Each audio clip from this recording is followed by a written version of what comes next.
অর্থ উপদেষ্টা ডক্টর সালেউদ্দিন আহমেদ বলেছেন, আমরা ট্রাম্প সরকারের সঙ্গে সম্পৃক্ততা বাড়াবো, সমঝোতা করব, কিন্তু ওদের চটানো যাবে না।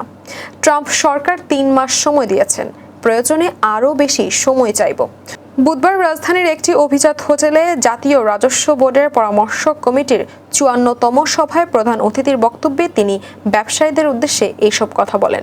অর্থ উপদেষ্টা সালেউদ্দিন আহমেদ বলেন, বাংলাদেশ সম্পর্কে বিদেশিদের ধারণা খুবই ভালো, সমস্যা হচ্ছে আমাদের দেশের কিছু মানুষের সমালোচনা।